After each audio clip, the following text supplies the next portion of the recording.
qu'est-ce qu'on peut dire? C'est tout simplement du déjà vu avec le Real Madrid. Tout simplement parce que c'est une équipe qui a l'habitude d'arriver en finale. C'est une équipe qui a l'habitude d'être malmenée par son adversaire. Je crois qu'il faut féliciter, vous l'avez assez dit, cette équipe de Dortmund qui m'a beaucoup plu, qui a développé un très beau football, qui aurait franchement mérité de gagner.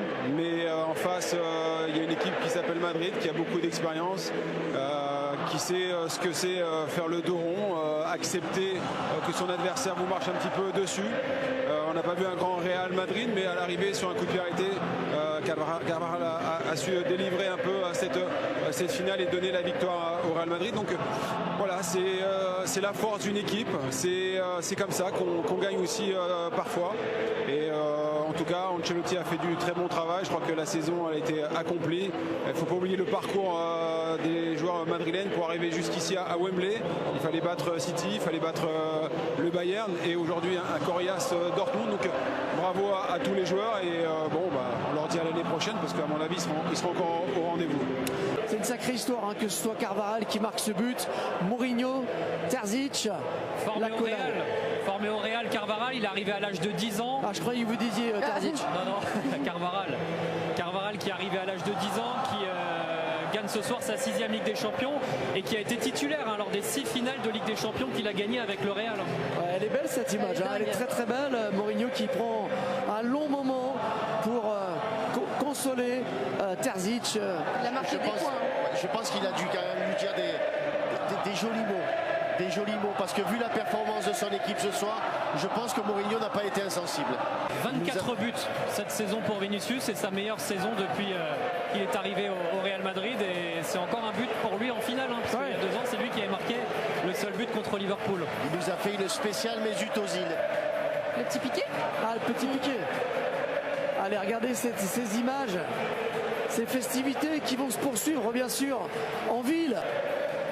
Ils ont l'habitude, hein, ils ont une fontaine, j'ai plus le nom en tête là, de la fontaine à Madrid où les supporters du Real prennent rendez-vous assez souvent. Ils sont pas rassasiés de fêter leur titre, que ce soit en championnat ou la Ligue des Champions, oui, tu as envie de la fêter, mais quand t'en gagnes 15, tu dis tu t'habites. En fait, ils s'habituent pas. Ils vont être chargés les prochains jours à Madrid entre les célébrations de cette 15e Ligue des Champions et puis il y a une petite annonce aussi qui se prépare pour le début de semaine prochaine pour l'effectif qui arrive avec un Français qui devrait arriver. Et un autre Français, Eduardo Camavinga avec Charlotte. Félicitations, est-ce que vous pouvez nous montrer votre médaille? Vous voulez la voir de plus près? Racontez-nous votre émotion, qu'est-ce que ça fait encore de gagner une Ligue des Champions? Ça fait toujours plaisir, voilà, c'est un rêve. C'est un rêve, j'ai eu la chance d'en gagner 2 en 3 ans. Donc voilà, comme j'ai dit, on va pas s'arrêter là et c'est de bon cœur pour la suite. C'était un vrai combat, ce match. Racontez-nous comment vous l'avez vécu de l'intérieur. Dortmund, est-ce que cette équipe vous a surprise? Oui, il nous a énormément surpris parce qu'on a concédé énormément d'occasions. On savait que c'était une équipe qui aimait beaucoup jouer en contre-attaque. Voilà, on a fait certaines erreurs, mais je pense que l'erreur a été qu'ils nous ont pas tués.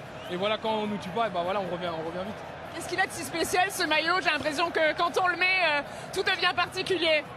Franchement, je pourrais même pas le dire. Je pense que c'est la sensation de jeu pour un énorme club, beaucoup de fierté, avec une ferveur des supporters incroyable. Donc je pense qu'après ça, on peut que de notre maximum à chaque fois.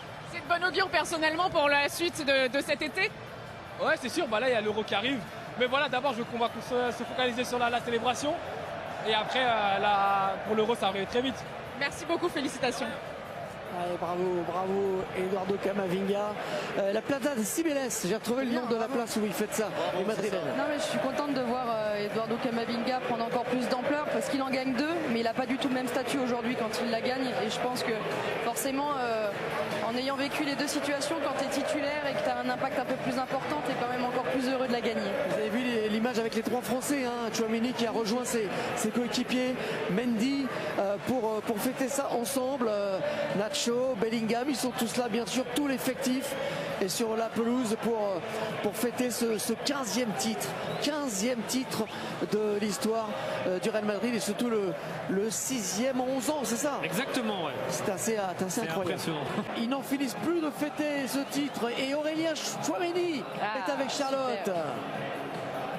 Félicitations Aurélien, quelle émotion, est-ce que c'est encore aussi fort la 2e fois? Incroyable, pour moi c'est la première. J'étais pas là la première année, je suis arrivé l'année dernière, mais voilà, c'est un sentiment indescriptible. J'ai rêvé depuis tout petit de ce trophée-là et de pouvoir remporter la Ligue des Champions, c'est juste un rêve éveillé. C'est un rêve de gosse. Racontez-nous un petit peu ce qui se passe dans votre esprit. C'est incroyable, j'essaie de repenser à tous les moments. Quand j'étais plus jeune, je me disais la Ligue des Champions, j'aimerais la gagner un jour. Et puis on travaille depuis petit. J'arrive dans le plus grand club du monde pour remporter cette compétition-là. C'est chose faite. Maintenant, il y en a qui en ont 6. Donc on a encore pas mal de boulot à faire. C'est la 15e du club. Est-ce que vous avez senti quand vous avez mis ce maillot qu'il y avait quelque chose de spécial, quelque chose qui dépasse tout? C'est sûr, la première chose qu'on voit quand on arrive au club, c'est les Ligues des Champions accrochées au tableau. Donc forcément, ça nous donne des idées. Là, aujourd'hui, on en a apporté une nouvelle. Il faut continuer. Ça va physiquement? Ça va bien. Je serai prêt. C'était la 3e finale de la Ligue des Champions pour les Allemands. Et d'ailleurs, quand Marco Reus est entré en seconde période, le public de Madrid a applaudi également sous nos yeux. C'était aussi un beau geste. Et vous aussi, Gauthier. Oui, oui. Il le mérite. Et on a perçu François Le Texier qui est passé. Oui, quatrième arbitre ce soir. Quatrième arbitre ce soir. Allez, Carlo Ancelotti, Paul, Christophe, l'accolade avec son président. C'est une procession dont il a l'habitude, Carlo Ancelotti, félicité par Alexander Ceferin, le président de l'UEFA, qui lui aussi va commencer à connaître tous les joueurs du Real Madrid à force de les saluer à la fin de chaque saison. On disait 6 victoires lors des 11 dernières saisons pour le Real Madrid, vainqueur en 2014, 2016, 2017, 2018, 2022 et donc 2024. C'est un nouvel exploit réalisé par le Real, un exploit dont seul le Real a le secret. Ouais, un petit peu, c'est vrai que c'est pas leur peut-être plus grande finale aujourd'hui, mais ils ont su faire front dans la difficulté pour venir à bout de ce valeureux adversaire qui était le Borussia Dortmund aujourd'hui, et on ne peut que saluer leur parcours. Ils finissent invaincus avec un vrai parcours de champion. Oui. Quart de finale éliminé Manchester City, demi-finale le Bayern Munich et en finale Dortmund.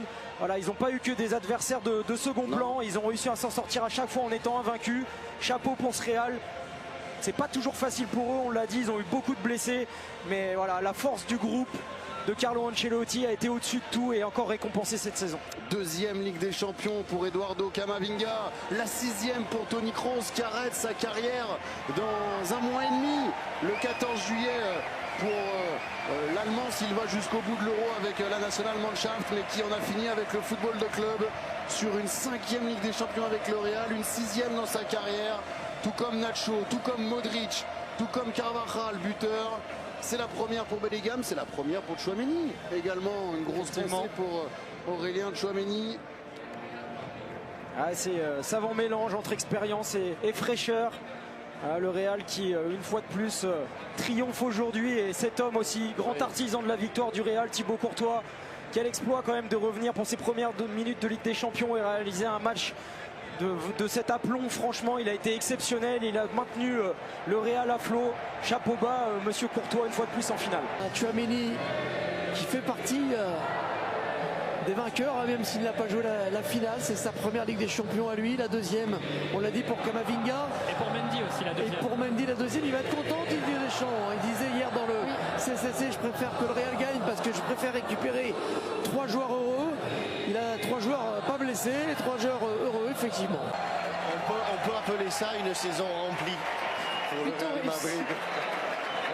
2 défaites seulement cette saison, le Real Madrid, qui a terminé largement devant en championnat cette saison, qui gagne la Ligue des Champions. Bon, ça fait encore quelques trophées supplémentaires pour le Real et pour Carlo Ancelotti.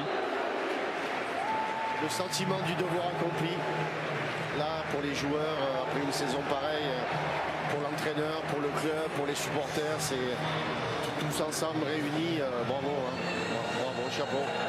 Avec Cancelo également qui a joué un rôle en demi-finale. Incroyable avec le parcours qu'il a, il vient un peu de nulle part entre guillemets par rapport au statut du Real Madrid et il a eu un énorme rôle dans cette campagne. Donc j'aime bien en fait toutes les histoires différentes qu'on peut écrire au sein de ce club aussi avec ces joueurs qui en ont gagné je sais pas combien et des jeunes joueurs qui viennent de gagner leur première.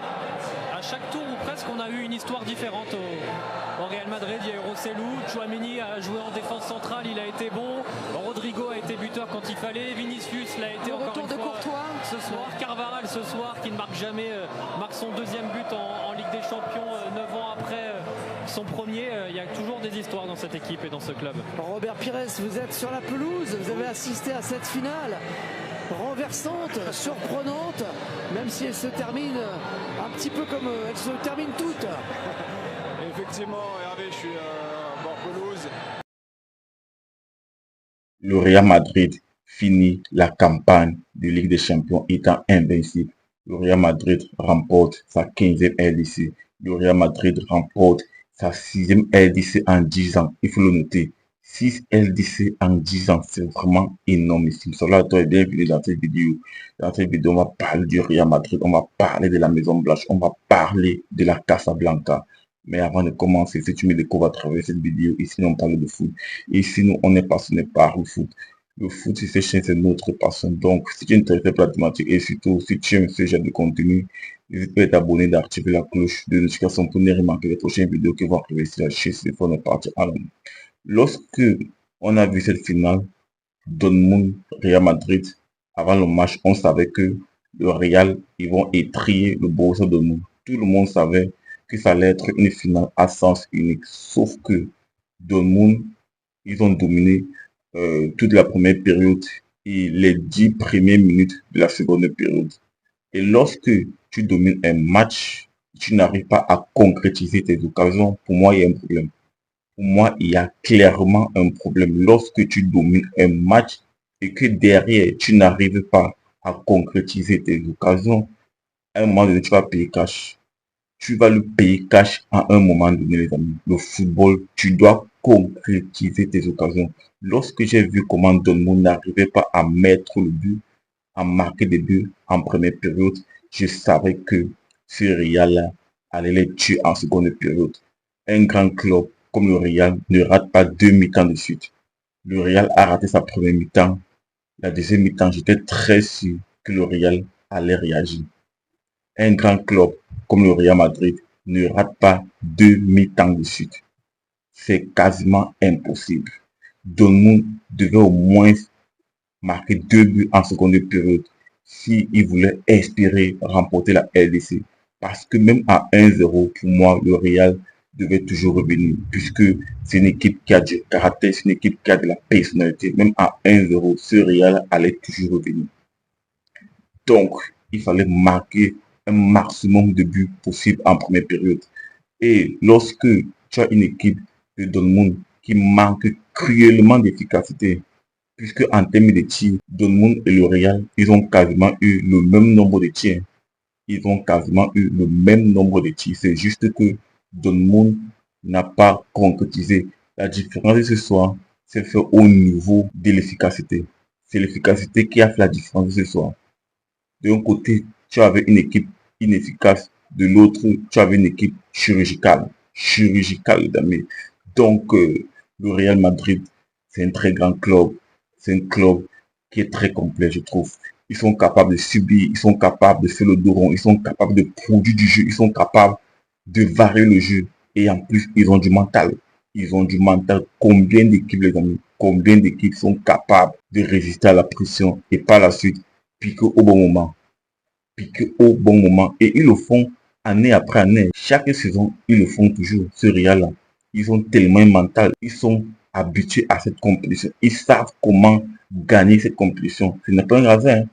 Ce n'est pas un hasard. Lui, la chance, tu peux reproduire peut-être aller une, 2 fois. Mais lorsque ça devient récurrent, pour moi, ce n'est plus la chance. Lorsque un truc devient récurrent, pour moi, ce n'est plus de la chance. Le Real a un savoir-faire dans ces Ligues des Champions. Ils savent comment gagner la LDC. Ils savent comment gagner la LDC. Pourtant, lorsque tu regardes l'effectif du Real, pour moi, ce n'est pas l'effectif le plus flamboyant. Ce n'est pas l'effectif le plus flamboyant. À l'instar peut-être de Manchester City ou encore le Bayern de Munich. Mais avec l'effectif que le Real a, ils ont pu optimiser, ils ont su optimiser pour remporter la LDC et c'est vraiment génial. Il faut également le travail de Carlo Ancelotti. Il a su montrer à ses joueurs que c'est possible. Il a su s'adapter aussi à l'effectif qu'il avait en cours de saison. Puisque lorsque tu perds Courtois, et en passant Courtois fait un gros match, quel match de Courtois? Je pense que s'il n'est pas là en première période, le Real peut vraiment quitter la première période et terminer.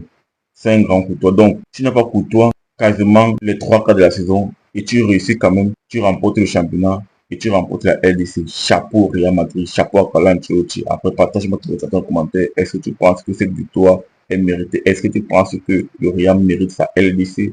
Dis-moi tout, et si ce n'est pas encore fait, n'hésite pas à t'abonner, d'activer la cloche de notification pour ne rien manquer de prochaines vidéos qui vont arriver sur la chaîne. Je vous dis à très bientôt pour notre vidéo les amis.